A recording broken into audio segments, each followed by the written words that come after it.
Bonjour, bienvenue dans la série sur les vecteurs. Donc, nous avons vu l'exemple des triplets de nombres, et on peut facilement généraliser cet exemple en considérant des multiplets de n nombres réels ordonnés. Donc, x1, x2 jusqu'à xn. Et on peut alors les appeler vecteurs et les noter par exemple sous forme condensée x bar. De même que précédemment, on peut définir deux lois de composition internes entre vecteurs. Une addition vectorielle qui a x et y fait correspondre à un vecteur z qu'on note x plus y et qui est donc égal à x1 plus y1 jusqu'à xn plus yn, ou encore bien sûr z1 jusqu'à zn.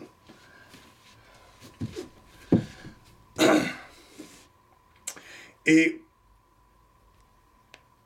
on définit également une multiplication par un scalaire, donc un nombre réel, qui à x fait correspondre le produit u égale lambda x égale lambda x1 jusqu'à lambda xn égale u1 jusqu'à un.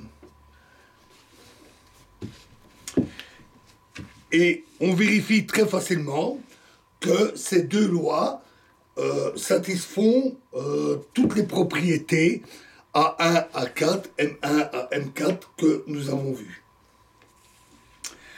Donc les mêmes propriétés que les opérations qu'on avait vues dans E3 pour les triplets. On retrouve également ces lois pour des opérations d'addition et de multiplication par un scalaire qu'on peut réaliser sur un grand nombre, une grande variété d'êtres mathématiques. Par exemple, considérons les polynômes de degré 3. Un polynôme de degré 3, PA de t égale à 0 plus A1 de t plus A1t plus A2t carré plus A3t cube.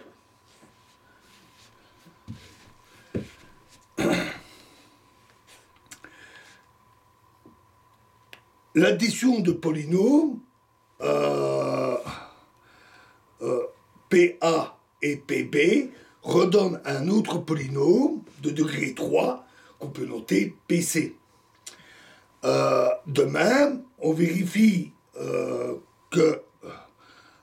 et de même la multiplication par un scalaire d'un polynôme redonne un scalaire. Donc, PC égale PA plus PB, tous les trois des polynômes de degré 3, et lambda PA est également un polynôme de degré 3. Et à nouveau, on vérifie facilement que cette addition et cette multiplication par un scalaire vérifient toutes les propriétés A1, A4 et M1, M4 que nous avons vues. Et par suite de cette correspondance, on peut parfaitement considérer les polynômes de degré 3 comme des vecteurs. Et d'ailleurs pour n'importe quel degré.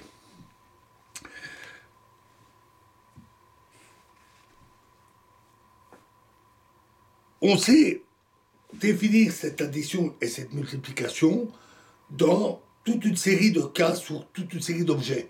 Par exemple, sur les nombres complexes, sur les matrices, sur les fonctions définies sur un intervalle donné, etc., etc. Et on vérifie pour chaque cas qu'on a les propriétés fondamentales A1, A4, M1, M4. C'est d'ailleurs aussi cette extraordinaire richesse qui fait tout l'intérêt de notion des vecteurs, puisque ce qu'on voit avec les vecteurs s'applique à tous ces cas. Ces exemples nous conduisent à définir les vecteurs de manière très générale, indépendamment d'une représentation particulière, comme les triplets, les polynômes, uniquement à partir de leurs propriétés opératoires. Pour cela, soit un ensemble E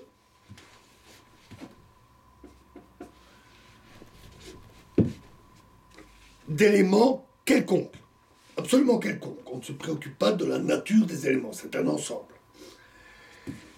Et ces éléments, on va les noter X, Y, Z, U avec les petites barres.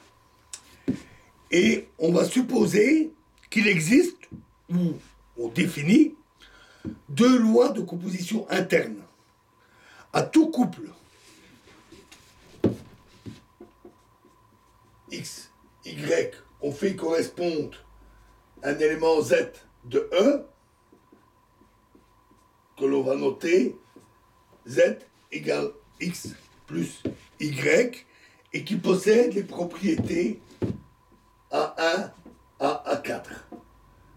Et pour tout élément X, pour tout réel lambda, on définit, où on a un élément U de E, que l'on note U lambda X, qui avec opération qui vérifie M1 à M4.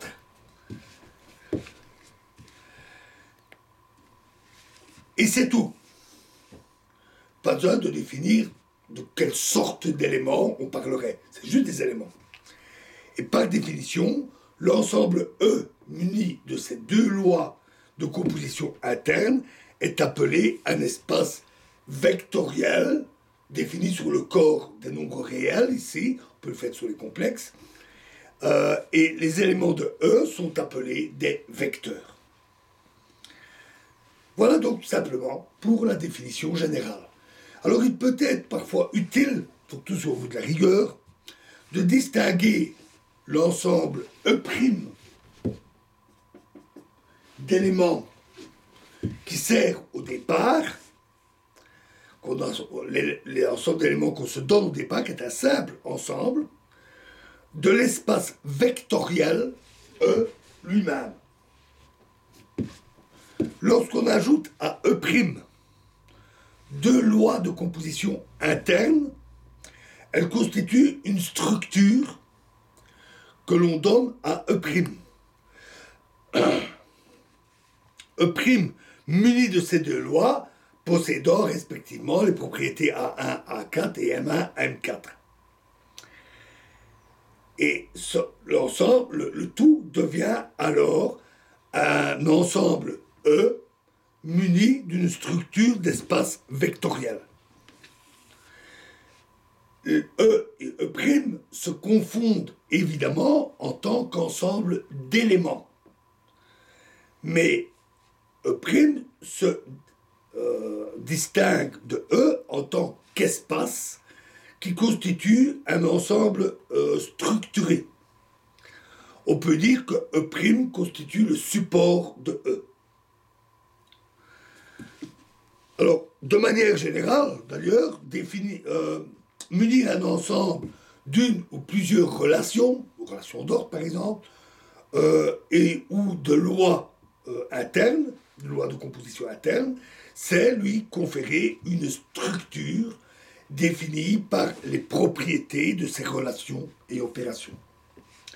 C'est une règle très générale en mathématiques pour tous les types d'espaces que l'on peut rencontrer, y compris d'ailleurs les espaces en géométrie, les variétés, etc.